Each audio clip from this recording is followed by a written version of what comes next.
صلی اللہ علیہ یا رسول اللہ وسلم علیک یا حبیب اللہ۔ اللہ اللہ اللہ اللہ اللہ اللہ اللہ اللہ اللہ۔ کعبہ دکھا دے مولا، کعبہ دکھا دے مولا، کعبہ دکھا دے مولا، کعبہ دکھا دے مولا، کعبہ دکھا دے مولا، کعبہ دکھا دے مولا، کعبہ دکھا دے مولا، کعبہ دکھا دے مولا۔ اللہ اللہ اللہ اللہ اللہ اللہ اللہ اللہ۔ ہر آنکھ چاہتی ہے کعبہ دکھا دے مولا، ہر آنکھ چاہتی ہے کعبہ دکھا دے مولا۔ حسرت پکارتی ہے، حسرت پکارتی ہے، کعبہ دکھا دے مولا، کعبہ دکھا دے مولا، کعبہ دکھا دے مولا، کعبہ دکھا دے مولا، کعبہ دکھا دے مولا۔ اللہ اللہ اللہ اللہ اللہ اللہ اللہ اللہ۔ احرام پھر پہن کر طواف حرم کروں میں، اللہ میرے اللہ میرے۔ احرام پھر پہن کر طواف حرم کروں میں، میری دعا یہی ہے، میری دعا یہی ہے۔ کعبہ دکھا دے مولا، کعبہ دکھا دے مولا، کعبہ دکھا دے مولا، کعبہ دکھا دے مولا، کعبہ دکھا دے مولا۔ اللہ اللہ اللہ اللہ اللہ اللہ اللہ اللہ۔ مینار اونچے اونچے دکھلا دے تو حرم کے، اللہ میرے اللہ میرے۔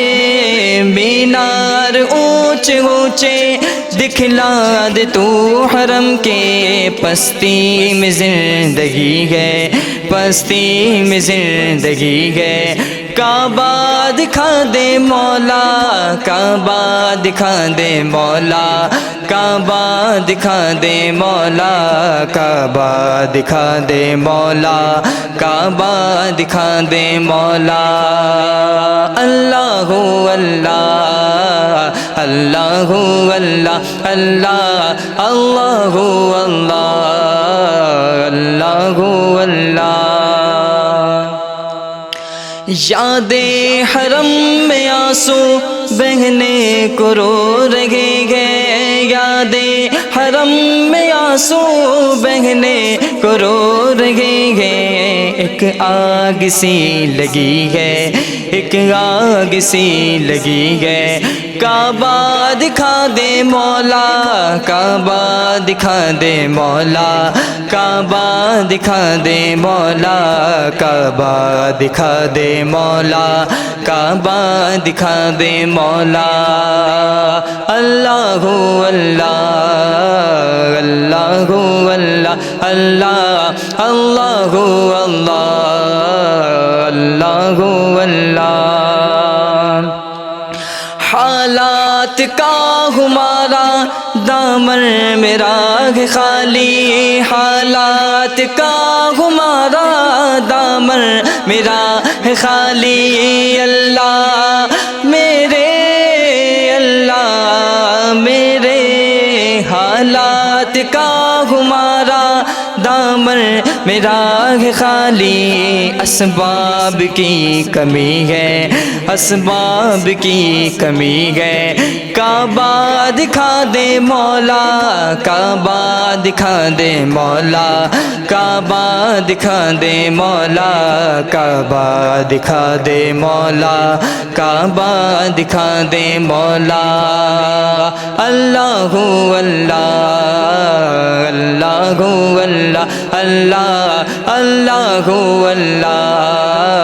اللہ اللہ۔ یہ ملتزم سے جا کر لپٹا رہے اجاگر، یہ ملتزم سے جا کر لپٹا رہے اجاگر، اللہ میرے اللہ میرے، یہ ملتزم سے جا کر لپٹا رہے اجاگر، یہ آرزو بڑی گئے، یہ آرزو بڑی گئے، کعبہ دکھا دے مولا، کعبہ دکھا دے مولا، کعبہ دکھا دے مولا، کعبہ دکھا دے مولا، کعبہ دکھا دے مولا۔ اللہ اللہ اللہ اللہ اللہ اللہ اللہ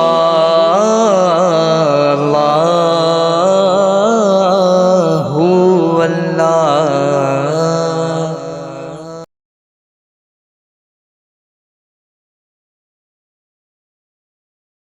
الحمدللہ رب العالمین والعاقبۃ للمتقین، والصلاة والسلام علی سید الانبیاء والمرسلین، اما بعد، فاعوذ باللہ من الشیطان الرجیم، بسم اللہ الرحمن الرحیم۔ الا ان اولیاء اللہ لا خوف علیہم ولا هم یحزنون، صدق اللہ مولانا العلی العظیم۔ پڑھیں الصلاۃ والسلام علیک یا رسول اللہ، الصلاۃ والسلام علیک یا حبیب اللہ،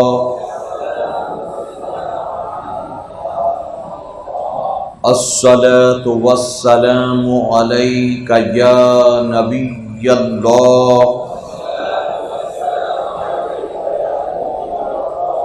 وعلی آلک واصحابک یا نور اللہ، صلی اللہ تعالی علیہ وسلم۔ رب کعبہ کی بارگاہ میں دعا ہے، مولا اپنے حبیب صاحب لولاک صلی اللہ تعالی علیہ وسلم کے صدقہ طوفیل ہم تمام حاضرین اور سامعین کو تو ماہ ذی الحجہ کی برکتوں سے بھرپور مالا مال فرما۔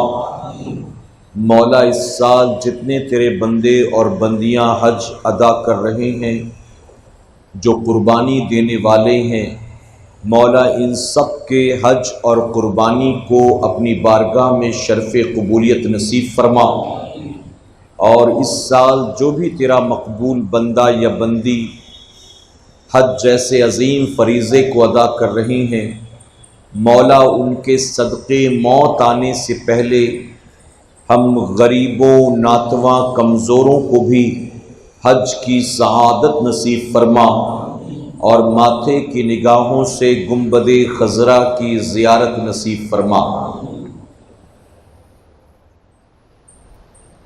بے خطر کود پڑا آتش نمرود میں عشق، بے خطر کود پڑا آتش نمرود میں عشق، عقل تھی محو تماشائے لبے بام ابھی، اور آج بھی ہو جو ابراہیم سا ایماں پیدا، آج بھی ہو جو ابراہیم سا ایماں پیدا، آگ کر سکتی ہے انداز گلستاں پیدا۔ میرے پیارے آقا علیہ الصلوۃ والتسلیم کے پیردیوانوں، آپ 2 ہفتوں سے سوانح ابراہیم علیہ السلام سماعت کر رہے ہیں، اور آپ کی ولادت سے لے کر نمرود کے ساتھ جو آپ کا مناظرہ ہوا، یہاں تک کہ واقعات میں ترتیب وار بیان کر چکا ہوں۔ آج انشاءاللہ نارے نمرود اور پھر وہاں سے نکل کر آپ کا ہجرت کرنا، پھر آپ کا نکاح، آپ کے یہاں اولاد کی ولادت، اس کے بعد قربانی، یعنی بڑی تفصیلی گفتگو کرنا ہے۔ لیکن مجھے نہیں لگتا ہے کہ ہفتہ واری اجتماع میں مختصر وقت میں قربانی تک آپ کو لے جا سکوں گا، کیونکہ اچھا خاصا وقت جو ہے وہ نعرے نمرود کو تفصیلاً اگر بیان کروں تو لگ جائے گا، اور اس کا بیان کرنا بھی بہت ضروری ہے، خاص طور پر آج کے دور میں۔ میرے پیارے آقا علیہ الصلوۃ والتسلیم کے پیردیوانوں، ایک بات اچھی طرح سے ذہن میں آپ محفوظ کر لیں کہ جس بندے کا مرتبہ اللہ کے نزدیک جتنا زیادہ بلند و بالا ہوتا ہے، اللہ رب العزت اس بندے کو اتنا ہی زیادہ امتحانات سے گزارتا ہے۔ اگر کوئی دنیا میں کسی بڑے کے قریب ہو جائے تو اس بڑے کے قریب ہونے کے بعد اس کی زندگی میں آسانیاں پیدا ہو جاتی ہیں، لیکن جب کوئی بندہ رب کے قریب ہو جاتا ہے تو اس کی زندگی میں مشکلات بڑھ جایا کرتی ہے، چاہے وہ انبیاء ہوں، چاہے وہ اولیاء اکرام ہوں۔ آپ سب کی زندگی اٹھا کر دیکھ لیں، اور ابراہیم علیہ السلام کا خاص طور پر ذکر ہم اس لیے کر رہے ہیں کیونکہ ابراہیم علیہ السلام اللہ کے خلیل ہیں، اور خلیل ہونے کے باوجود بھی آپ کی پوری زندگی جو ہے وہ امتحانات سے بھری ہوئی ہے، آزمائشوں سے بھری ہوئی ہے۔ میرے پیارے آقا علیہ الصلوۃ والتسلیم کے پیردیوانوں، 1,24,000 40,000 کم و بیش انبیاء جو روئے زمین پر گزرے، آدم علیہ السلام سے لے کر امام الانبیاء جناب محمد الرسول اللہ صلی اللہ علیہ وسلم تک، سارے نبیوں کو اللہ رب العزت نے مختلف طرح کے امتحانات سے گزارا ہے۔ اسی طرح صحابہ اکرام کو آپ دیکھ لیں، چاہے وہ دولت مند ہوں، چاہے وہ غریب ہوں، چاہے وہ آزاد ہوں، چاہے وہ غلام ہوں، ہر کسی صحابی کو امتحان سے اور آزمائش سے گزارا گیا۔ اسی طرح سارے ولیوں کے امام سیدنا سرکار غوث اعظم ہوں، یا تمام اماموں کے امام اعظم ابو حنیفہ رضی اللہ عنہ ہوں، یا سلطان الہند عطاء رسول ہوں، ہر کسی کو اللہ نے امتحان اور آزمائش سے گزارا ہے۔ تو اچھی طرح سے یہ بات ذہن میں محفوظ کر لیں کہ اگر زندگی میں کوئی مشکلات آئے، کوئی آزمائش، کوئی امتحان آئے تو گھبرانا نہیں چاہیے، بلکہ یہ سوچنا چاہیے کہ یقیناً اس مصیبت و پریشانی سے نکالنے والا میرے رب کے سوا دوسرا کوئی نہیں ہے۔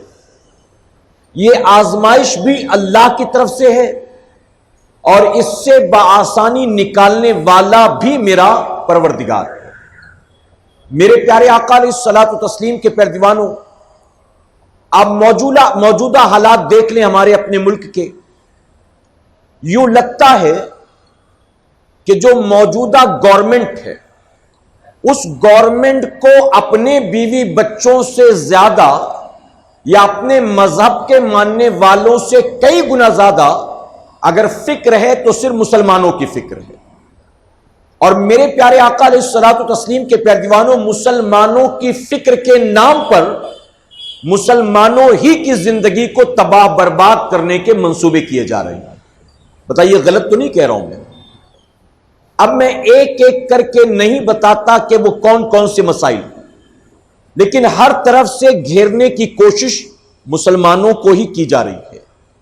تو ایسے میں کیا ہونا چاہیے ہمیں نہ ڈرنا ہے، نہ گھبرانا ہے، نہ ہمیں اور آپ کو نگیٹیوٹی کا شکار ہونا ہے، نہ ڈپریشن میں جانا ہے، بلکہ ہمیں اور آپ کو یہ بات یاد رکھنا ہے کہ میرے کریم نے اسی ہندوستان کی سرزمین پر اس وقت بھی مدد کی تھی ایمان والے کی جب یہاں ان کے سوا دوسرا کوئی ایمان والا موجود نہیں تھا، اور وہ کون ہے؟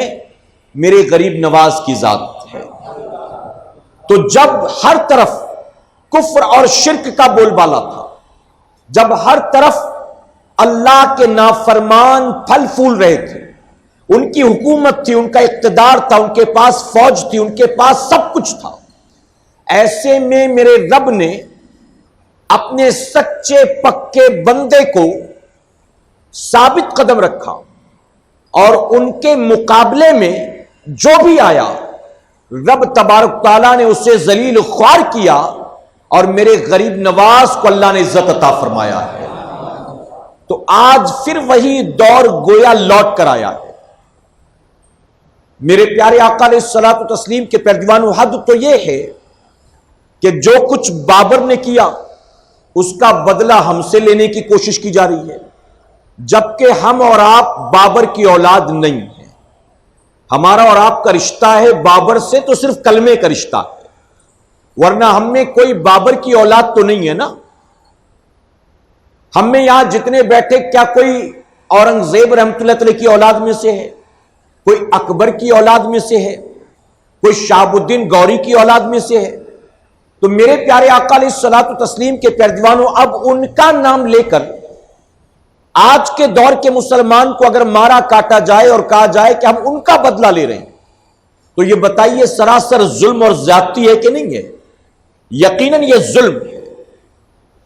آپ اپنے عہدے کا غلط استعمال کر رہے ہیں، آپ اپنی حکومت کا مس یوز کر رہے ہیں، اور اچھی طرح یاد رکھیں کہ جو کچھ آج آپ کر رہے ہیں یہ سب تاریخ میں لکھا جائے گا، اور آج جیسے آپ کے سامنے نمرود کے واقعات بیان کیے جاتے ہیں، فرعون کے واقعات بیان کیے جاتے ہیں، یزید کے واقعات بیان کیے جاتے ہیں، کل تاریخ ایسے ہی ظالم حکمرانوں کی تاریخ بھی لکھے گی اور اسے دہرایا جائے گا۔ اور پھر میں یہ کہنا چاہوں گا کہ آج تم ہم سے بابر کا بدلہ لیتے ہو، اگر کل آنے والی نسلیں تم سے کسی اور ظلم کا بدلہ لینا شروع کر دیں گی تو کیا بتاؤ یہ صحیح ہوگا؟ کیا اس کو ظلم نہیں کہیں گے؟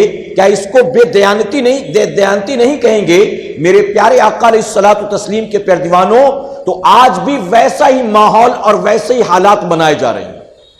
ہمیں اور آپ کو اللہ کی ذات پر بھروسہ رکھنا چاہیے کہ انشاءاللہ، اور نہ سعودی مدد کرنے والا ہے، نہ یو این مدد کرنے والا ہے، نہ امریکہ مدد کرنے والا ہے۔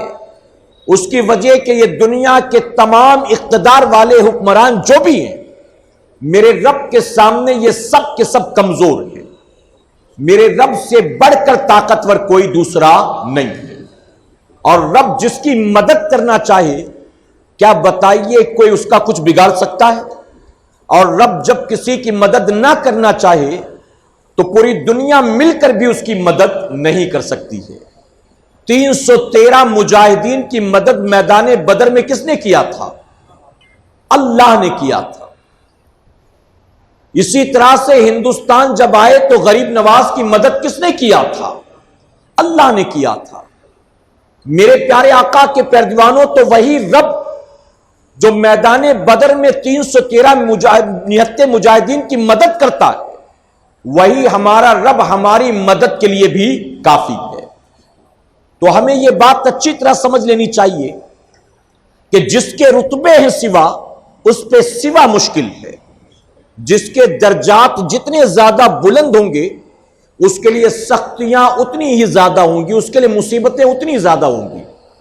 آج چوری کے نام پر، آج کسی جانور کے نام پر، یا کوئی اور الزام لگا کر اگر کسی مسلمان کو قتل کیا جاتا ہے تو قتل کی وجہ کیا ہے؟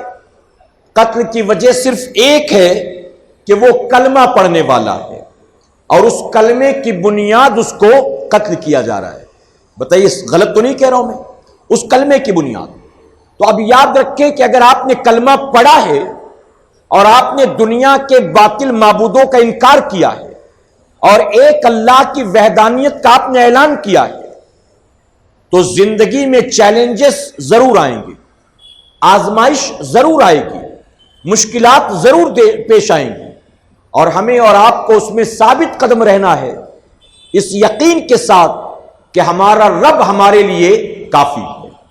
میرے پیارے آقا علیہ الصلوۃ والتسلیم کے پیروانوں، میں تو یہاں تک مشورہ دیتا ہوں کہ جب کوئی بڑے سے بڑی مصیبت آپ کو آئے، بڑی سے بڑی مصیبت، تو اس مصیبت کو جب دیکھیں تو گھبرائیں نہیں، بلکہ امام حسین کو یاد کر لیا کریں. امام علی مقام کو جو مصیبتیں آئی تھی میدان کربلا میں، یا جو آزمائش تھی ان کے سامنے، ہمارے سامنے جتنی بھی سختیاں ہوں، مشکلات ہوں، امام حسین کی اس آزمائش کے مقابلے یہ سختیاں تو کچھ بھی نہیں ہے نا. اور امام علی مقام کے سامنے ہماری اور آپ کی کیا حیثیت ہے بھلا بتائیے؟ امام حسین کا مرتبہ کتنا بلند و بالا ہے. تمام انبیاء کے امام کے نواسے، تمام اولیاء کے امام کے بیٹے، اسی طرح جنتی عورتوں کی جو سردار ہیں ان کے لگتے جگر ہیں، اور خود جنتی جوانوں کے سردار ہیں. اتنا بڑا مرتبہ ہے، لیکن میدان کربلا میں امتحان کتنا سخت ہے. تو جس کے مرتبے جتنے بڑے ہوں گے اس کی آزمائش بھی اتنی سخت ہوگی. تو ہمیں گھبرانا نہیں ہے کہ انشاءاللہ، بلکہ ثابت قدم رہنا ہے اور اللہ کی ذات پر بھروسہ کرنا ہے.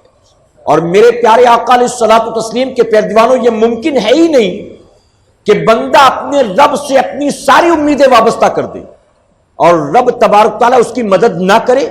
یہ ہو ہی نہیں سکتا ہے، یہ ہو ہی نہیں سکتا ہے. حضور اکرم صلی اللہ علیہ وسلم فرماتے ہیں، اب سارے نبیوں میں سب سے بڑا مرتبہ کس کا ہے؟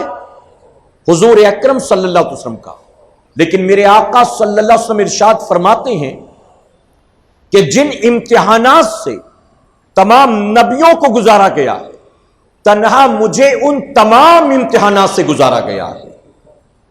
تو سب سے بڑا مرتبہ حضور اکرم صلی اللہ علیہ وسلم کا، اور سب سے زیادہ سخت امتحان بھی میرے آقا صلی اللہ علیہ وسلم کا.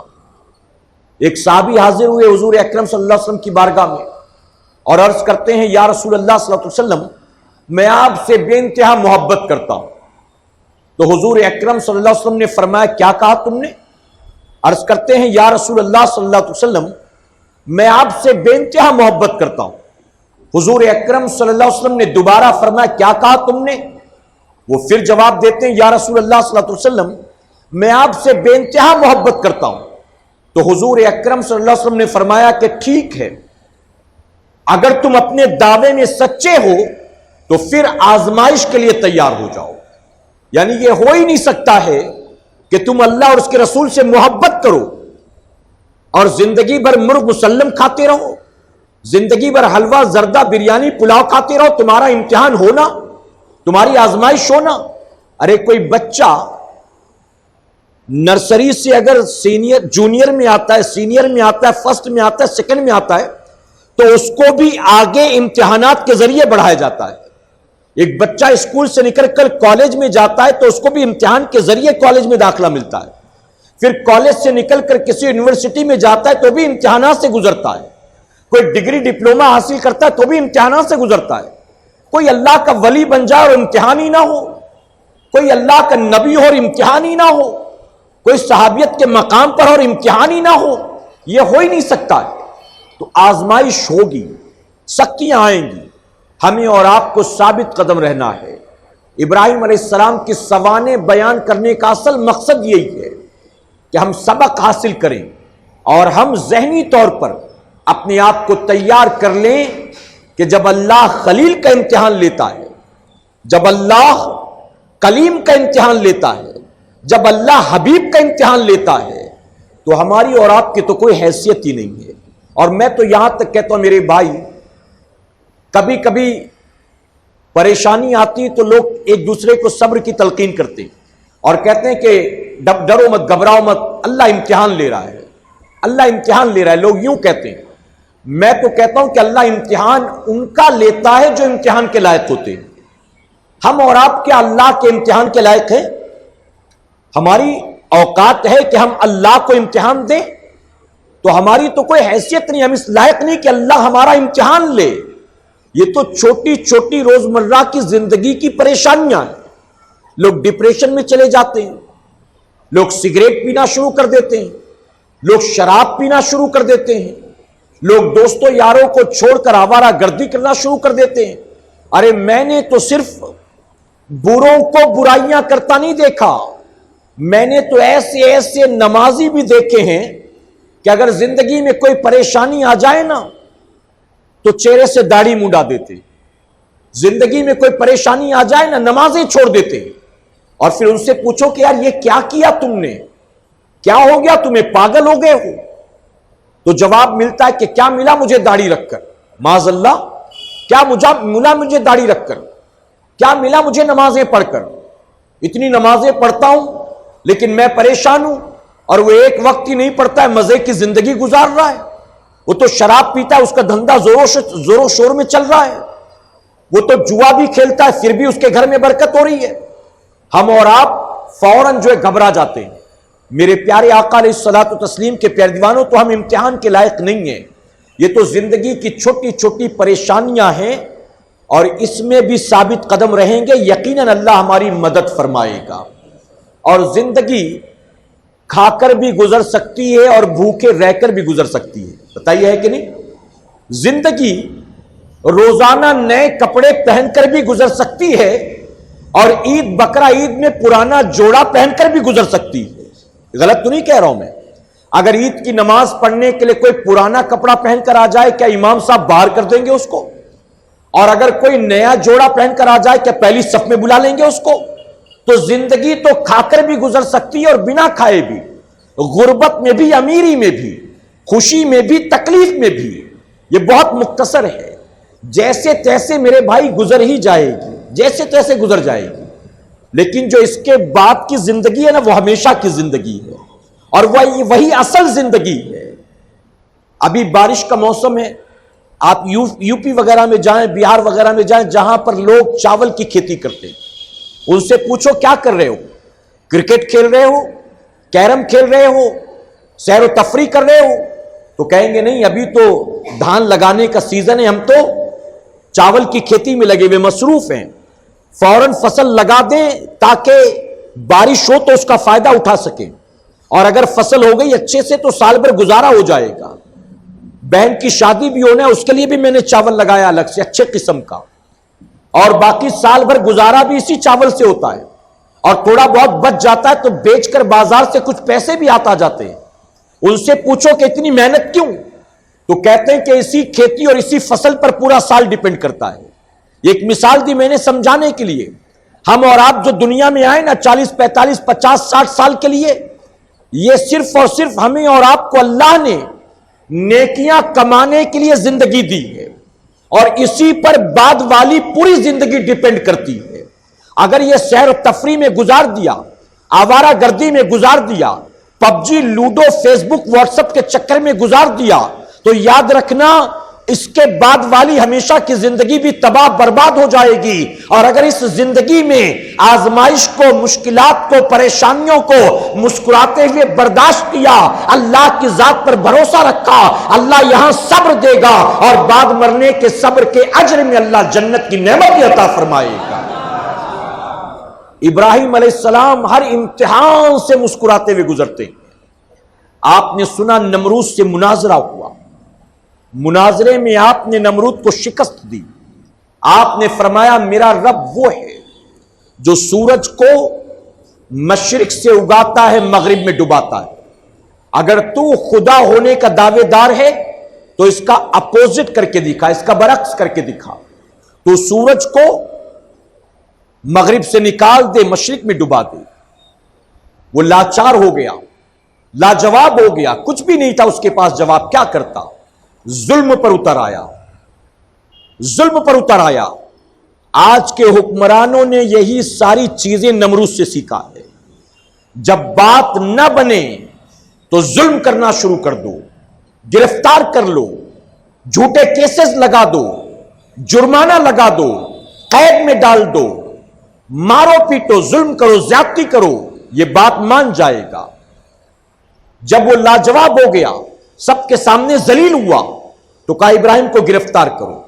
ابراہیم علیہ السلام کو گرفتار کر لیا گیا۔ اس نے کہا قید کر دو، اب ہم اسے اتنی سخت سزا دیں گے کہ ایسی سزا آج تک ہم نے کسی کو نہیں دی ہوگی، اور ایسی سزا دیں گے کہ ایک مثال قائم ہوگی، ابراہیم کے بعد پھر میرے مقابلے میں دوسرا کوئی کبھی سر نہیں اٹھا سکے گا۔ آپ کو قید کیا گیا۔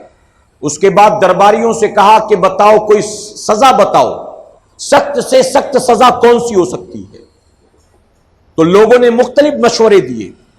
فارس کے قریب رہنے والا ایک شخص جس کا نام اقراد تھا، وہ بھی محل میں موجود تھا۔ اقراد نے مشورہ دیا کہ میں نے یہ سن رکھا ہے کہ جو اللہ ہے نا، ابراہیم جس کی بات کرتا ہے، وہ اپنے نافرمانوں کو آگ کی سزا دے گا، یعنی وہ آگ میں ڈال دے گا جو اس کی نافرمانی کریں گے۔ تو بھی تو ہمارا خدا ہے معاذ اللہ، تو کیوں نہ ابراہیم کو سزا کے طور پر وہی سزا دے جو ابراہیم کا خدا سزا کے طور پر دیتا ہے، یعنی تو ابراہیم کو آگ میں ڈال دے، ابراہیم کو آگ میں جلا دے۔ نمرود بڑا خوش ہوا کہ ہاں، ایسی سخت سزا ہم نے آج سے پہلے کسی کو نہیں دی، اسے ہم ضرور یہ سزا دیں گے کہ پھر کوئی بغاوت نہ کر سکے گا۔ اس نے کہا ابراہیم کو آگ میں جلایا جائے گا، ایک عمارت تیار کرو۔ چکیل میدان میں ایک 4 دیواری بنائی گئی۔ ابن عباس رضی اللہ عنہ سے روایت ہے، وہ 4 دیواری 30 فٹ چوڑی، 45 فٹ لمبی، 45 فٹ اونچی تھی اس کی دیواریں، اور زمین سخت تھی۔ اس نے کہا کہ اس نے صرف مجھ سے دشمنی نہیں کی ہے، اے شہر بابل کے رہنے والے نمرودیوں، اس نے تمہارے خداؤں کو گالی دی ہے، تو اپنے خدا کو راضی کرنا چاہتے ہو تو تم سب میری مدد کرو اور اس 4 دیواری کو لکڑی سے بھرو۔ لوگوں نے لکڑی سے بھرنا شروع کر دیا۔ روایت میں آتا ہے کہ اقراد جس نے مشورہ دیا تھا آپ کو جلانے کا، اللہ نے جانتے اس پر کون سا عذاب مسلط کیا، زمین پھٹ گئی، اقراد زمین میں دھس گیا، اور روایتوں میں آتا ہے کہ قیامت تک وہ زمین میں دھستا چلا جائے گا۔ 2 لوگ ہیں جنہیں اللہ نے زمین میں دھسایا اور قیامت تک دھستے چلے جائیں گے۔ ایک اقراد ہے جس نے ابراہیم علیہ السلام کو جلانے کا مشورہ دیا تھا نمرود کو، اور دوسرا قارون ہے جس نے موسیٰ علیہ السلام کو زکوٰۃ دینے سے انکار کیا تھا، اور زکوٰۃ نہ دینی پڑے اس لیے معاذ اللہ موسیٰ علیہ السلام پر اس نے ایک گھنونے جرم کا الزام لگایا تھا، ایک بہت ہی گھٹیا گناہ کا الزام لگایا تھا، بہتان عائد کیا تھا۔ اللہ نے اس کو سزا دی اور وہ بھی قیامت تک زمین میں دھستا چلا جائے گا۔ فرمایا گیا 40 دن تک اس 4 دیواری میں لکڑی جمع کی گئی۔ جب مکمل طور پر وہ لکڑی سے بھر گیا تو نمرود نے کہا اس میں آگ لگا دو۔ اب اس میں آگ لگائی گئی۔ روایتوں میں آتا ہے کہ 40 روز تک آگ دہکتی رہی، 40 دن تک آگ دہکتی رہی، یہاں تک کہ آگ کی لپٹیں آسمان سے باتیں کرتی تھی، کئی میل دوری تک اس کی لپٹیں نظر آتی تھی۔ اگر بہت اونچائی سے بھی کوئی پرندہ گزرتا تو وہ بھی جل بھن کر اندر چلا جاتا تھا۔ جب 40 روز تک اس آگ کو دہکایا گیا، نمرود کو خبر دی گئی کہ آگ تیار ہو گئی، اب ابراہیم کو اجازت دے تو آگ میں ڈالا جائے۔ نمرود نے کہا ٹھیک ہے، لے چلو، ہم اپنی آنکھوں کے سامنے ابراہیم کو آگ میں جاتا ہوا دیکھنا چاہتے ہیں۔ ابراہیم علیہ السلام کو لایا گیا، آپ کے ہاتھ پیر کو رسی سے جکڑا گیا۔ جب قریب لے کر پہنچے تو نمرودی پریشان کہ سارا کا سارا پلان ہمارا دھرا رہ گیا، ابراہیم کو آگ میں ڈالیں تو ڈالیں کیسے؟ اس کی وجہ کہ آگ اتنی زیادہ سخت ہو گئی کہ اگر ابراہیم علیہ السلام کو لے کر قریب ہم جاتے ہیں تو ابراہیم اکیلے نہیں جلیں گے بلکہ ہم بھی تو جل جائیں گے، ہمارا جسم بھی اس آگ کی تپش میں جھلس جائے گا۔ اب ابراہیم علیہ السلام کو اندر کیسے ڈالے؟ ایک نیا مسئلہ لوگوں کے سامنے تھا۔ یہاں پر میں آپ کو ایک روایت بیان کروں گا۔ میرے پیارے آقا علیہ الصلوۃ والتسلیم کے پیارے دیوانوں، مسلم شریف کے اندر غالباً یا بخاری شریف میں حدیث مبارکہ موجود، جب آگ کو دہکایا جا رہا تھا نا، ایک چھپکلی بھاگتی ہوئی آئی اور اس نے اس آگ میں آ کر پھونکنا شروع کیا. اور یہ پھونکنا کیوں تھا؟ اسے بجھانے کے لیے نہیں، آگ کو دہکانے کے لیے، اسے مزید گرم کرنے کے لیے. اس نے آگ میں پھونک کر آگ کو دہکایا تو نہیں، لیکن اللہ کے خلیل کے دشمنوں کی لسٹ میں اپنا نام لکھا لیا ہے. اللہ کے خلیل کے دشمنوں میں شامل ہو گئی. اب نتیجہ کیا ہوا؟ حضور اکرم صلی اللہ علیہ وسلم فرماتے ہیں کہ تم چھپکلی کو مارو، اللہ تمہیں اس پر ثواب عطا فرمائے گا. اور یہاں تک فرمایا گیا کہ جو ایک ضرب میں مار دے اس کو زیادہ ثواب ہے، اور جو 2 ضرب میں مارے اس کو اس سے کم، اور جو 3 ضرب میں مارے اس کو اس سے کم. یعنی ایک بار میں مارو تو زیادہ ثواب، اور 2-3 بار کے بعد ماری جائے تو اس سے کم ثواب. لیکن ثواب تو سب کو ملے گا جو چھپکلی کو مارے. اور صرف چھپکلی نہیں بلکہ فرمایا گیا اس کی فیملی کے جتنے بھی جانور ہیں، چاہے وہ گرگٹ کیوں نہ ہو، اس کو مارنے پر بھی علماء فرماتے ہیں ثواب ملے گا. اب میرے پیارے آقا کے پیروانوں، وجہ کیا تھی؟ ایک چھپکلی نے پھونک مارا تھا آگ میں، لیکن قیامت تک اپنی نسلوں کے مار کھانے کا انتظام کر کے چلی گئی. ایک چھپکلی نے پھونک مارا اور قیامت تک خلیل کے دشمنوں میں اپنا نام لکھوا گئی. اور ایک روایت بڑی پیاری ملتی ہے، حالانکہ لوگوں نے کہا یہ ضعیف ہے، لیکن جب فضائل بیان کیے جائیں تو ضعیف حدیث بھی بیان کرنے کی اجازت ہے. فرمایا گیا ایک مینڈک بھی چلا اور مینڈک دریا میں پہنچا. اس نے چند قطرے پانی کے منہ میں لیے اور لے کر وہ چلا آگ کی طرف. تو دریا نے مینڈک سے کہا کہ اے مینڈک، روزانہ تو آتا تھا پانی پی کر جاتا تھا، آج پانی لے کر کس کے لیے جاتا ہے؟ تو مینڈک نے کہا کہ یہ پانی میں لے جاتا ہوں نمرود کی آگ کو بجھانے کے لیے. اس سے پہلے کہ اللہ کے خلیل کو اس میں ڈالا جائے، میں اس آگ کو بجھانا چاہتا ہوں. تو دریا نے اپنی زبان حال سے کہا کہ مینڈک، کیا تجھے خبر نہیں ہے کہ وہ آگ کتنی سخت ہے؟ پانی کے 2-4 قطرے اس آگ کا کیا بگاڑیں گے؟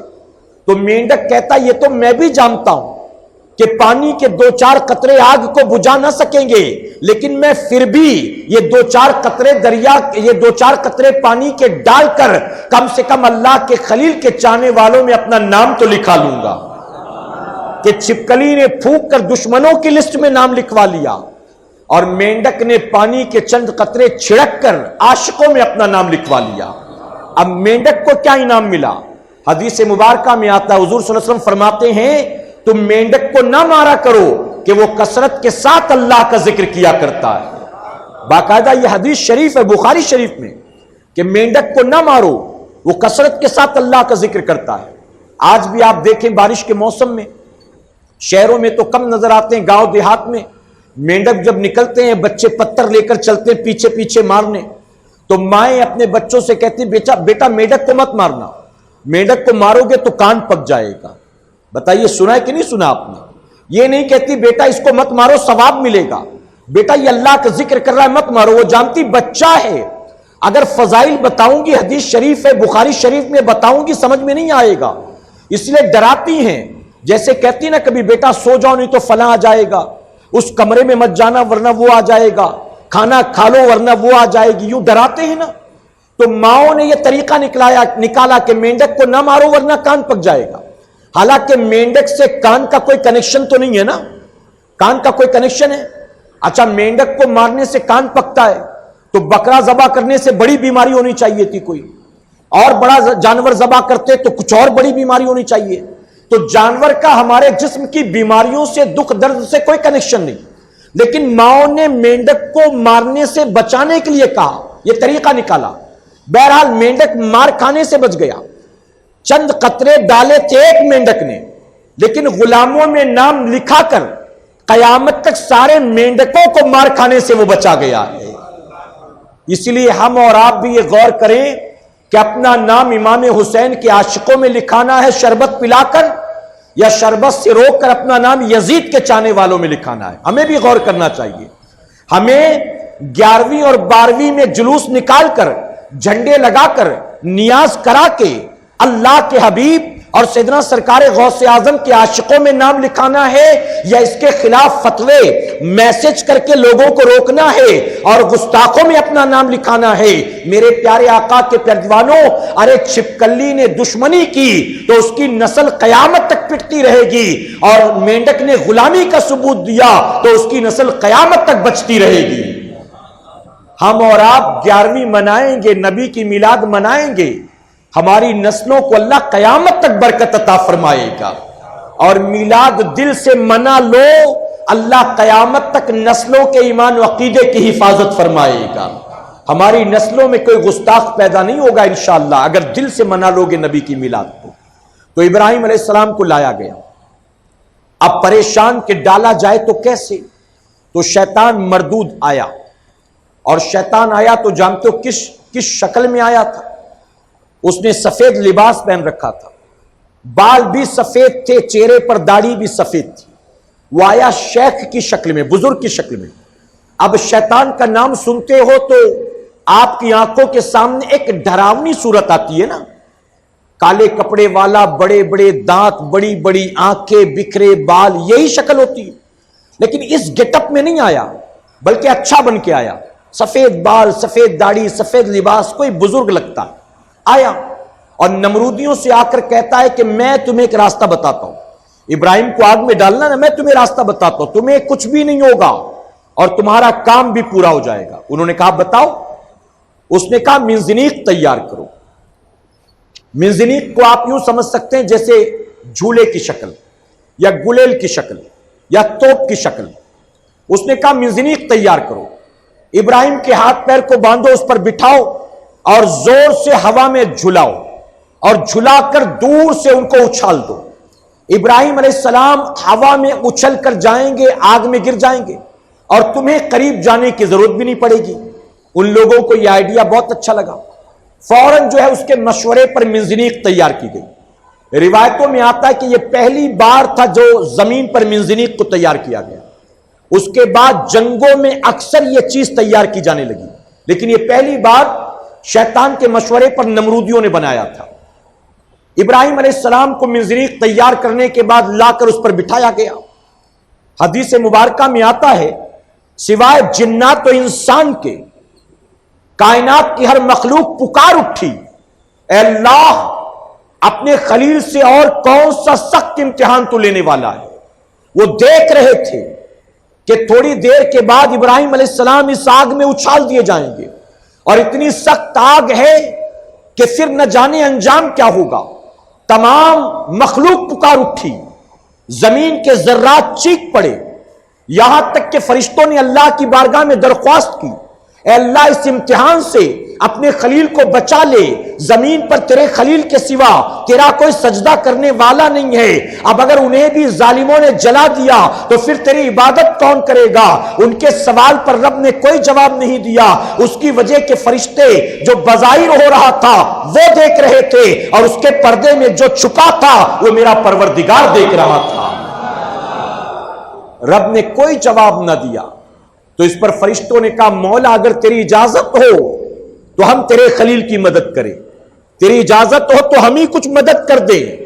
تو رب نے فرمایا کہ اگر تم مدد کرنا چاہتے ہو جاؤ کوشش کر لو، لیکن میں جانتا ہوں میرا خلیل تمہاری مدد لینے والا نہیں، میرا خلیل تمہاری مدد لینے والا نہیں، جاؤ کوشش کر لو۔ اب حدیث مبارکہ میں آتا ہے کہ پانی کا فرشتہ آیا، ہوا کا فرشتہ آیا، اور اس نے ابراہیم علیہ السلام کی بارگاہ میں عرض کیا اللہ کے نبی میں ہوا چلاتا ہوں، اگر آپ کی اجازت ہو تو ہوا کے تیز جھونکے میں اس آگ کی طرف لے آؤں، اور جو آگ یہاں جلتی ہے اسے یہاں سے اٹھاؤں اور نمرود کے محل پر، نمرودیوں کے مکانات پر ڈال دو، اور جو آگ ظالموں نے آپ کے لیے جلایا ہے اسی آگ سے ان کے گھروں کو خاک کر دو، اگر آپ کی اجازت ہو تو میں اپنا کام شروع کروں۔ ابراہیم علیہ السلام نے فرمایا مجھے تیری مدد کی کوئی ضرورت نہیں ہے، کہ سبحان اللہ، مجھے تیری مدد کی کوئی ضرورت نہیں۔ پانی کا فرشتہ آگے آیا، اس نے کہا اللہ کے خلیل اگر اجازت ہو میں بادل کا ٹکڑا لے آؤں، تیز پانی برساؤں، اس آگ کو چند لمحوں میں بجھا کر رکھ دوں، ابراہیم علیہ السلام نے فرمایا مجھے تیری بھی ضرورت نہیں ہے. اب وہ دونوں فرشتے چلے گئے. جبرائیل علیہ السلام نے عرض کیا اللہ تیری اجازت ہو تو میں تیرے خلیل کی بارگاہ میں جاؤں. رب نے فرمایا کہ جبرائیل تم بھی کوشش کر کے دیکھ لو. اب تمام فرشتوں کے سردار جبرائیل علیہ السلام حاضر آتے ہیں. جبرائیل علیہ السلام نے عرض کیا اے اللہ کے نبی کوئی حاجت ہو تو بیان کریں. اے اللہ کے نبی کوئی حاجت ہو تو بیان کریں. ابراہیم علیہ السلام فرماتے ہیں اے جبرائیل حاجت تو ہے لیکن سن لے مجھے تجھ سے کوئی حاجت نہیں ہے. میری ساری حاجتیں مجھے پروردگار سے ہیں. میں کل بھی اس سے اس کا حاجت مند تھا, آج بھی اس کا حاجت مند ہو. مجھے تیری کوئی حاجت نہیں ہے. تو جبرائیل علیہ السلام عرض کرتے ہیں کہ اللہ کے نبی اگر مجھ سے کوئی حاجت نہیں ہے تو رب کی بارگاہ میں کم سے کم حاجت بیان کر دیں. تو جبرائیل علیہ السلام کے سوال پر اللہ کے خلیل فرماتے ہیں اے جبرائیل کیا میرا رب نہیں جانتا ہے کہ میری حاجت کیا ہے؟ جبرائیل السلام عرض کرتے یقیناً رب جانتا ہے. تو آپ فرماتے کہ جب میرا رب جانتا ہے کہ میری حاجت کیا ہے تو پھر حاجت بیان کرنے سے مجھے حیا آتی ہے. جب رب جانتا ہے کہ میری حاجت کیا ہے تو میں کیسے بیان کروں کہ مولا مجھے یہ دے دے. اس لیے میں رب کی بارگاہ میں بھی حاجت بیان نہیں کرتا, خاموش. اب نمرودیوں نے پوری طاقت لگائی اور منجنیق کو تیزی سے ہلانا چاہا, لیکن جانتے ہو حدیث مبارکہ میں آتا ہے کہ وہ 1 انچ بھی اپنی جگہ سے ہلتی نہیں تھی. ابھی تیار کیا تھا, ٹیسٹ ٹرائل سب کر لیا تھا, لیکن اب ابراہیم علیہ السلام کو بٹھانے کے بعد جب کوشش کی تو منجنیق اپنی جگہ سے ہلتی نہیں. پوری طاقت لگا لی, کچھ اور نوجوانوں کو بلایا, پھر زور لگایا, لیکن وہ نہیں ہلتی تھی. شیطان مردود پھر آیا, آ کر کہتا ہے کہ سنو تم نہیں جانتے کہ یہ منجنیق کیوں نہیں ہلتی. تم نے جوانوں کو تو بلا لیا اسے ہلانے کے لیے, اب ایک کام کرو کچھ نوجوان لڑکیوں اور عورتوں کو بلاؤ, ان سے کہو کہ وہ اپنے سروں سے دوپٹے اتاریں, ان سے کہو کہ وہ اپنے بالوں کو بکھیریں اور منجنیق کے ارد گرد وہ آ کر کھڑی ہو جائیں, اور جب وہ کھڑی ہو جائیں تو اس کے بعد تم اس کو پھر سے ہلانے کی کوشش کرنا. شیطان مردود کے مشورے پر کچھ عورتوں کو لڑکیوں کو بلایا گیا, کہا گیا سروں سے دوپٹے اتارو, بال بکھیر دو, چہرہ کھول دو. وہ آ کر اس طرح سے آ کر کھڑی ہو گئی آس پاس. اب نمرودیوں نے پھر سے منجنیق کو کھینچنا شروع کیا. حدیث مبارکہ میں آتا ہے کہ وہ منجنیق جو پوری طاقت لگا کر 20 نوجوان ہلا نہیں پاتے تھے, اب جیسے ہی وہ عورتیں آ کر کھڑی ہوئی بے حیا بے پردہ, بآسانی وہ منجنیق ہوا میں جھولنے لگا. لوگوں نے شیطان سے کہا کہ ہمیں سمجھ میں نہیں آتا بات کیا ہے, پہلے ہم طاقت لگاتے تھے یہ ہلتا نہیں تھا, لڑکیاں آ کر کھڑی ہو گئی تو اب یہ ہلنے لگا. تو جانتے ہو شیطان مردود نے کیا کہا؟ اس نے کہا دراصل بات یہ ہے کہ تم پوری طاقت لگا کر اسے اپنی طرف کھینچتے تھے اور اللہ کی رحمت کے فرشتے اللہ کے خلیل کی مدد کے لیے منجنیق کو پکڑ کر کھڑے تھے, اور یہی وجہ کہ تم اسے ٹس سے مس نہیں کر پا رہے تھے. لیکن جب تم نے بے حیا بے پردہ لڑکیوں کو لا کر یہاں کھڑا کر دیا تو ان کی وجہ سے اللہ کی رحمت کے فرشتے واپس چلے گئے, تو اب منجنیق کو پکڑنے والا کوئی نہیں ہے, اس لیے تم اسے بآسانی سے ہلا لیتے ہو. اب یہاں پر صوفیہ فرماتے ہیں کہ اس سے یہ بات ثابت ہوئی کہ جس جگہ پر عورتیں بن دوپٹوں کے رہتی ہیں, بن پردے بن حجاب کے رہتی ہیں, وہاں سے اللہ کی رحمت کے فرشتے چلے جایا کرتے ہیں. آج ہمارے گھروں کی پوزیشن کیا ہے؟ شوہر 8 گھنٹے نہیں اوور ٹائم کر کر کے بیچارہ 14 گھنٹے کماتا ہے, لیکن پھر بھی بے برکتی کی شکایت ہے. 8 گھنٹے کی نوکری کہیں اور, اس کے بعد نکل کر 4 گھنٹے کا اوور ٹائم کہیں اور. ارے میں نے تو ایسے لوگ بھی دیکھے جو بیچارے دن میں کہیں سیکیورٹی گارڈ کا کام کرتا ہے اور رات کسی دفتر میں آفس بوائے کا کام کرتا ہے. ہم نے ایسے لوگ بھی دیکھے دن رات محنت مزدوری کر کے بھی کمائی میں برکت نہیں. جانتے وجہ کیا ہے؟ وہ تو کما رہا ہے محنت مشقت کر کے, لیکن اس کے گھر کے اندر جو عورتیں ہیں, اس کی اپنی بیوی, اس کی اپنی 19-20 سال کی بہن, اس کی اپنی والدہ, اس کی اپنی 15-16 سال کی بیٹی, گھر کے اندر پورا کا پورا دن بن دوپٹے کے، بن حجاب و بن پردے کے. کیا بتاؤ اللہ کی رحمت کا نزول اس گھر میں ہوگا؟ مرد 10 گھنٹے 15 گھنٹے نہیں، اگر 24 گھنٹے بھی محنت مشقت کر لے، اس کے گھر میں بے پردہ عورتیں گھر سے رحمت کے فرشتوں کو بھگانے کے لیے کافی ہیں. اے سرکار مدینہ کے پیروانوں، آج ہمارے گھروں کا حال یہی ہے.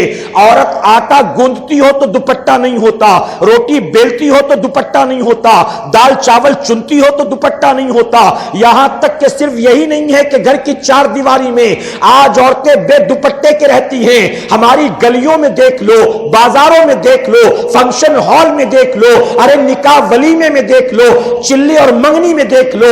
ارے ہم نے تو ایسی بھی لڑکیاں اور عورتیں دیکھی ہیں، مسلمانوں کی آبادی ہو، شام کو پانی آتا ہے، صبح کو پانی آتا ہے، ہماری گلیوں سے نکل کر دیکھو تو 19 20 21 سال کی لڑکیاں اپنے کمر میں دوپٹہ لپیٹ کر، بالوں کو اور سر کو اور چہرے کو کھول کر گلی میں بیٹھی برتن دھو رہی ہوں گی، کپڑا دھو رہی ہوں گی. یہ حال ہے. اب بتاؤ جب گھر کی عورتیں بے پردہ بے حیا رہیں گی تو اللہ تبارک تعالیٰ کیا اس گھر کے اندر اپنی رحمت کا نزول فرمائے گا؟ تو شیطان مردود نے کہا ان بے پردہ عورتوں کی وجہ سے رحمت کے فرشتے چلے گئے، اب تم ابراہیم کو آسانی سے آگ میں ڈال سکتے ہو. ظالموں نے منجنیق کو جھلایا، ابراہیم علیہ السلام کو ہوا میں اچھالا. آپ ہوا میں پرواز کرتے ہوئے جب نارے نمرود کی طرف چلے تو جانتے ہو اپنی مدد کے لیے طلب نہیں کیا اللہ کو، بلکہ آپ نے صرف اتنا کہا حسبنا اللہ و نعم الوکیل، صرف اتنا کہا. اور اللہ کے خلیل کا یہ کہنا تھا کہ رب تبارک تعالیٰ نے آگ کو حکم دیا یا نار کونی بردم و سلام علی ابراہیم، اے آگ میرے خلیل کے لیے ٹھنڈی اور سلامتی والی ہو جا. ذرا محبت سے کہے سبحان اللہ. اے آگ میرے خلیل کے لیے ٹھنڈی اور سلامتی والی ہو جا.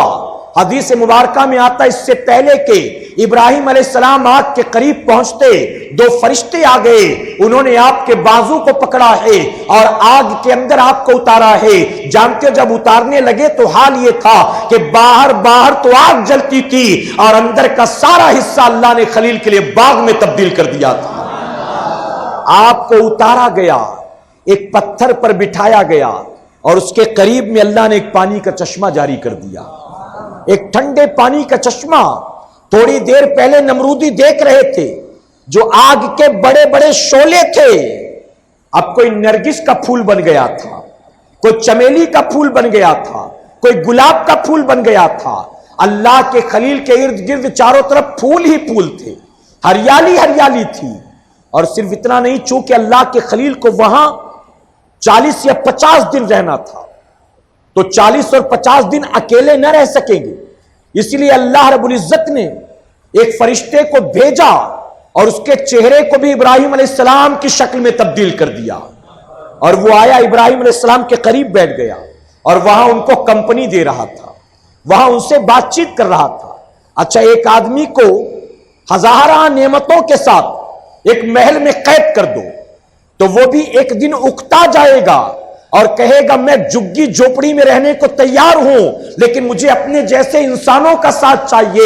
میں دیواروں سے بات کر کر کے تھک گیا، میں نعمتیں کھا کھا کے اکتا گیا، میں عالی شان نرم بستروں پر سو سو کر تھک گیا. اب مجھے دوست چاہیے، اب مجھے فیملی ممبرز چاہیے، اب مجھے اپنے جیسے انسان چاہیے. تو انسان تنہا نہیں رہ سکتا ہے، اللہ نے اس کی فطرت میں یہ چیز رکھا ہے. جانور ہے جو اکیلا رہتا ہے، لیکن انسان کے ساتھ رہنا پسند کرتا ہے. اسی لیے اللہ نے اس باغ کے اندر ابراہیم علیہ السلام کو کمپنی دینے کے لیے ایک فرشتہ بھی بھیج دیا. آپ 40 یا 50 دن تک اس آگ کے اندر رہے. 2 مختلف روایتیں. اب یہاں پر مولا کائنات مولا علی کرم اللہ وجہ الکریم فرماتے ہیں، آپ تھکے تو نہیں نا؟ آج تھوڑا زیادہ مجھے وقت دیا گیا ہے اور میں نے کہا نا اس کو میں تفصیلاً بیان کرنا چاہتا ہوں. آپ نے اسماعیل علیہ السلام کی قربانی کا واقعہ تو کئی بار سنا ہوگا نا، بچپن سے سنتے چلے آ رہے ہیں، جب سے پیدا ہوئے، عاقل بالغ ہوئے، شعور سنبھالا. اور اگر نہیں سنا ہے تو بقرہ عید کے موقع پہ پھر سن لیں گے، ہر سال تو سنتے ہیں.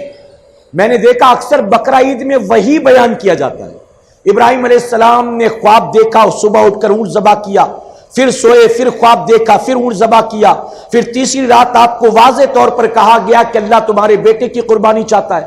تو میں یہ بیان کروں گا انشاءاللہ، لیکن آپ اس سے پہلے اس کا جاننا بہت ضروری ہے. یہاں 2-3 باتیں عرض کروں گا اور اسی پر گفتگو سمیٹوں گا، اجازت ہے آپ کی. مولا کائنات مولا علی کرم اللہ وجہ الکریم فرماتے ہیں اللہ رب العزت نے آگ کو صرف ٹھنڈی ہونے کا حکم نہیں دیا. اگر رب صرف فرماتا کہ ٹھنڈی ہو جا تو فرماتے ہیں کہ وہ اتنی زیادہ ٹھنڈی ہو جاتی ہے اللہ کے حکم پر کہ وہ ٹھنڈی بھی ابراہیم علیہ السلام کے لیے جان لیوا ثابت ہو سکتی تھی. ٹھنڈ کی وجہ سے بھی لوگ مر جاتے ہیں نا، دیکھا ہے آپ نے. تو اللہ اگر صرف ٹھنڈی ہونے کا حکم دیتا تو ممکن ہے اتنی ٹھنڈی ہو جاتی کہ اس سے بھی نقصان ہوتا خلیل کو. اس لیے اللہ نے فرمایا ٹھنڈی اور سلامتی والی ہو جا، سلامتی. اور یہاں پر ایک بڑی پیاری روایت، ایمان تازہ ہو جائے گا.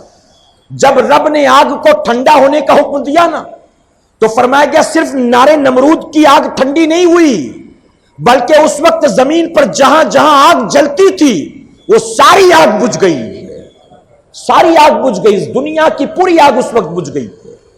یہاں مجھے جب میں یہ بیان کرتا ہوں، یہ پڑھتا ہوں نا، تو مجھے غریب نواز یاد آ جاتے ہیں. اللہ نے حکم دیا اے آگ ٹھنڈی ہو جا تو پوری زمین کی آگ ٹھنڈی ہو گئی. میرے غریب نواز نے اپنے غلام کو بھیجا تھا اور اپنا کاسا دے کر کہا تھا انا ساگر سے کہنا تجھے معین الدین بلاتے ہیں.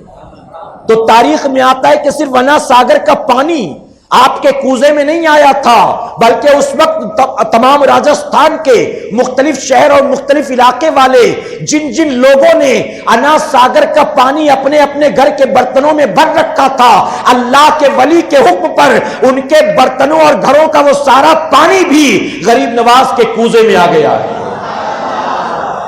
تو اللہ رب العزت چاہے تو خلیل کی خاطر پوری زمین کی آگ کو ٹھنڈا فرما دے، اور اللہ رب العزت چاہے تو اپنے ولی کی خاطر پورے راجستھان اور انا ساگر کے ایک ایک پانی کے قطرے کو آپ کے کوزے میں سما دے.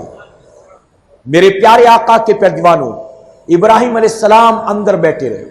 اب جانتے ہو آپ کا جو چچا تھا آزر، جب سب لوگوں نے دیکھا حیران کہ یہ آگ تو ابراہیم کا کچھ بھی نہیں بگاڑتی، یہ آگ تو ابراہیم کا کچھ بھی نہیں بگاڑتی. تو آزر اکڑنے لگا. آزر کافر تھا نا، آپ نے سنا ہے نا. آزر یہ کہنے لگا کہ دراصل میں بہت بڑا پجاری ہوں نا، بہت بڑا بھکت ہوں نا، تو یہ میری برکت ہے. چونکہ میرا بھتیجا ہے نا، مجھ سے بہت محبت کرتا ہے، میرے بہت قریب ہے، تو میری وجہ سے آگ اس کا کچھ نہیں بگاڑ رہی ہے، کیونکہ یہ میرا بھتیجا ہے، میری نسبت نے اس کو بچا لیا. جب وہ اکڑ رہا تھا اور اپنی شیخی بگاڑ رہا تھا نا، اسی وقت فرمایا گیا کہ اس آگ کی ایک چنگاری خود بخود اڑی، آزر کے کپڑے میں لگی اور ایسی لگی کہ آزر دوڑتا بھاگتا رہا اور وہیں جل کر خاک ہو گیا ہے. تو رب نے بتا دیا کہ آزر یہ تیری نسبتوں کی برکت نہیں ہے، ارے تو کافر ہے، تو آگ میں جلے گا. یہ تو خلیل ہے جس کو میں نے محفوظ رکھا ہے، خلیل. اب یہاں پر ایک اور پیاری بات بیان کروں گا، ایمان تازہ ہو جائے گا. ابراہیم علیہ السلام آپ کے اس واقعے کو پڑھنے کے بعد بہت سارے بدعقیدہ کہتے ہیں دیکھو ابراہیم علیہ السلام نے کسی سے مدد طلب نہیں کی نا. ابراہیم علیہ السلام نے کہا اللہ میرے لیے کافی، اللہ میرے لیے کافی. تو ہم جو مزارات پر جاتے اولیاء اکرام سے مانگتے معاذ اللہ، یہ جائز نہیں ہے، کسی سے نہیں مانگنا چاہیے. تم نے جو یا رسول اللہ کہنا شروع کر دیا، یا غوث المدد کہنا شروع کر دیا، یا علی کے نعرے لگانے لگ گئے، یہ جائز نہیں ہے. معاذ اللہ یوں فتویٰ دیتے ہو اور مثال دیتے ہیں کہ ابراہیم علیہ السلام نے اللہ کے سوا کسی سے مدد نہیں مانگی. تو میں کہتا ہوں ظالموں، فرشتے آئے مدد کے لیے تو اللہ کے خلیل نے مدد نہیں مانگی، منع کر دیا. لیکن تم آگے کی بات کیوں چھپاتے ہو؟ یہ بھی تو کہو اللہ کے خلیل نے نہ فرشتوں سے مدد مانگی اور نہ اللہ کے خلیل نے اس موقع پر اللہ سے مدد مانگی. اللہ سے مانگا؟ اللہ سے بھی تو نہیں مانگا. تو کیا اس سے ثابت ہوتا ہے معاذ اللہ کہ اللہ سے بھی نہیں مانگنا چاہیے؟ نہ اللہ کے نبیوں سے، نہ ولیوں سے، نہ اللہ سے، کیونکہ خلیل نے تو اللہ سے بھی نہیں مانگا تھا. معاذ اللہ ثم معاذ اللہ، یہ صرف اور صرف لوگوں کا ذہن خراب کرنے کے لیے مثال دیتے ہیں. میرے پیارے آقا کے پیارے دیوانوں، ہاں میں کہتا ہوں واقعی اگر تم کہتے ہو کسی نبی اور کسی ولی سے مانگنے کی ضرورت نہیں ہے، ٹھیک ہے، نہ مانگو، لیکن تمہیں بھی اللہ کے خلیل کی طرح امتحان سے گزارا جائے گا۔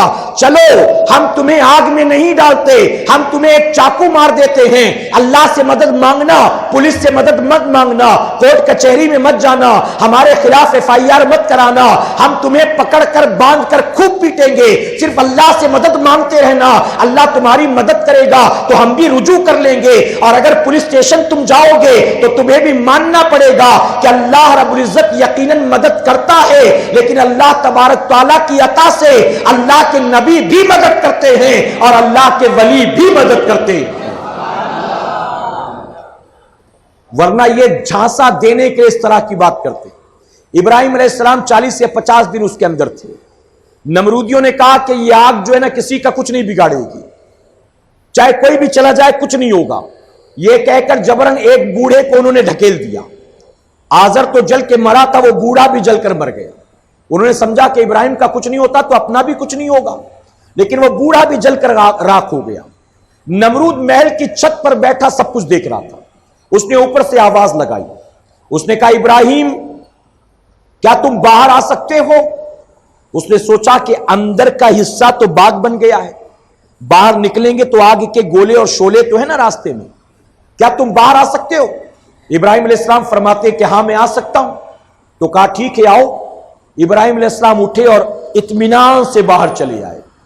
فرمایا کہ آگے بڑھتے تھے تو سامنے آگ کا شعلہ ہوتا تھا، اللہ کے خلیل کے پیر پڑنے سے پہلے وہ بھی پھول کا گلدستہ بن جایا کرتا تھا۔ راستے میں اللہ نے پھول بچھا دیا تھا۔ نمرود دیکھتا رہا دیکھتا رہا۔ ابراہیم علیہ السلام باہر نکل کر آئے۔ نمرود نے ملاقات کی، کہتا ابراہیم واقعی میں مان گیا کہ تیرا رب جو ہے بہت طاقتور ہے۔ ابراہیم آج کے بعد میں تجھ سے اور تیرے رب سے کوئی دشمنی نہیں کروں گا، کوئی چھیڑ چھاڑ نہیں کروں گا۔ ابراہیم علیہ السلام فرماتے ہیں کہ جب تو مان گیا کہ میرا رب طاقتور ہے تو کیوں نہیں تو اس کا کلمہ پڑھ لیتا ہے؟ تو نمرود نے کہا کہ میں اپنی بادشاہت کو، حکومت کو چھوڑ نہیں سکتا۔ ابراہیم علیہ السلام نے کہا میں وعدہ کرتا ہوں تیری بادشاہت تک تو تاج سب قائم رہے گا، صرف تو کلمہ پڑھ لے، تو صرف توبہ کر لے۔ تو اس نے کہا کہ اگر میں توبہ کر لوں گا، کلمہ پڑھ لوں گا تو لوگ سمجھیں گے میں ڈر گیا تیرے خدا سے، اس لیے ابراہیم میں کلمہ تو نہیں پڑھوں گا۔ ہاں البتہ میں نے منت مانگی ہے، جب میں نے تجھے باغ میں دیکھا تو میں نے منت مانگی کہ میں تیرے رب کو راضی کرنے کے لیے 4000 گائے ذبح کروں گا، ان کی قربانی دوں گا۔ تو ابراہیم علیہ السلام نے فرمایا کہ تیری منت اچھی، لیکن تیری منت کو، تیری قربانی کو اللہ اس وقت قبول کرے گا جب تو پہلے کلمہ پڑھ لے۔ تو اس نے کہا میں کلمہ تو نہیں پڑھوں گا لیکن میں قربانی ضرور دوں گا۔ آپ نے فرمایا کہ ٹھیک ہے کر لے، لیکن اللہ قبول کرنے والا نہیں ہے۔ یہاں 2-3 باتیں معلوم ہوئی کہ اللہ قربانی صرف ایمان والوں کی قبول کرتا ہے۔ کس کی کرتا ہے؟ بے ایمانوں کی نہیں کرتا، صرف ایمان والوں کی۔ اور ایمان والے کون ہیں؟ ایمان میں کئی بار کہہ چکا، نماز کا، روزے کا، زکات کا، فطرے کا، حج کا، عمرہ کا نام ایمان نہیں ہے، بلکہ نبی کی محبت کا نام ایمان ہے۔ تو ایمان والا وہ ہے جو نبی سے محبت کرتا ہے، اور جو نبی سے محبت نہ کرتا وہ ہزارہ قربانی دے دے، اللہ قبول کرے گا؟ تو نمرود نے کہا قربانی تو دوں گا لیکن میں کلمہ نہیں پڑھوں گا۔ گویا جہالت میں معاذ اللہ یہ ان سے آگے نکل گئے کہ انہوں نے کہا کہ اس کی قربانی نہیں کر سکتے ہو۔ اور میں کئی بار کہہ چکا میرے بھائی، حد تو یہ ہے کہ ہم اسی کا گوشت کھانا چاہیں تو ہم پر پابندی، اور یہ اسی کا پیشاب پی لیں تو اس پر کوئی پابندی نہیں ہے، بلکہ اس کے فضائل بیان ہوتے ہیں۔ وہ تو اب تو بوٹل میں پیک کر کے آن لائن ملتا ہے، اور لوگوں نے بڑے بڑے دعوے کر رکھے کہ کئی بیماریوں کا علاج اس سے ہوتا ہے۔ ارے جب کئی بیماریوں کا علاج اس جانور کے پیشاب سے ہوتا ہے تو اللہ نے انسان کو اشرف المخلوقات بنا کر پیدا کیا ہے، اس کے پیشاب پر بھی ایکسپیریمنٹ کر لو، ہو سکتا ہے کہ اور بڑی بڑی بیماری کا علاج اس سے مل جائے۔ اور تمہیں ہی مبارک کو، پاک چیزیں اللہ نے پاک لوگوں کے لیے پیدا فرمایا ہے، اور ناپاک چیزیں اللہ نے ناپاک لوگوں کے لیے پیدا فرمایا ہے۔ اور پاک وہی ہے جو ایمان والا ہے، اور جو کفر و شرک میں ڈوبا ہے وہ پاک ہے؟ وہ ناپاک ہے۔ اور یہ گندی نجس چیزیں انہی کو مبارک ہو، انہی کو گوبر میں فضیلت نظر آتی ہے، انہی کو موتر کے اندر فضائل نظر آتے ہیں، ہمیں تو اس میں صرف ناپاکی نجاست نظر آتی ہے۔ میرے پیارے آقا علیہ الصلوۃ والتسلیم کے پیروانوں، ابراہیم خلیل اللہ فرماتے ہیں کہ اللہ نے زندگی میں بہت نعمتیں دی، لیکن کبھی وہ مزہ نہیں آیا زندگی میں جو مزہ مجھے نارے نمرود میں آیا ہے، جو مزے میں نے وہاں کر لیے پھر اس کے بعد کبھی وہ مزہ ملا نہیں۔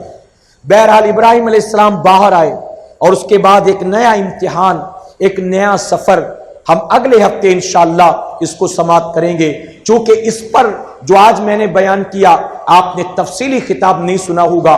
میں امید کرتا ہوں کہ آپ نے یہ ساری باتیں پہلی بار سنی ہوں گی، ایمان بھی تازہ ہوا ہوگا، عقیدے کی اصلاح بھی ہوئی ہوگی، اور آپ کو یہ بھی پتا چلا ہوگا کہ جو اللہ کے نیک بندے ہوتے ہیں اللہ انہیں کیسی آزمائشوں سے گزارتا ہے۔ اللہ ہمیں آپ کو سب کو کہنے سننے سے زیادہ عمل کی توفیق عطا فرمائے۔ درمیان گفتگو مجھ سے جانے انجانے میں کسی طرح کی غلطی خامی رہ گئی، آپ سب کو گواہ بنا کر سچے دل سے توبہ کرتا ہوں۔ رب میری توبہ قبول فرمائے اور ہماری محفل کو قیامت میں ہمارے لیے، ہمارے والدین کے لیے بخشش اور نجات کا ذریعہ بنائے۔ وما علینا الا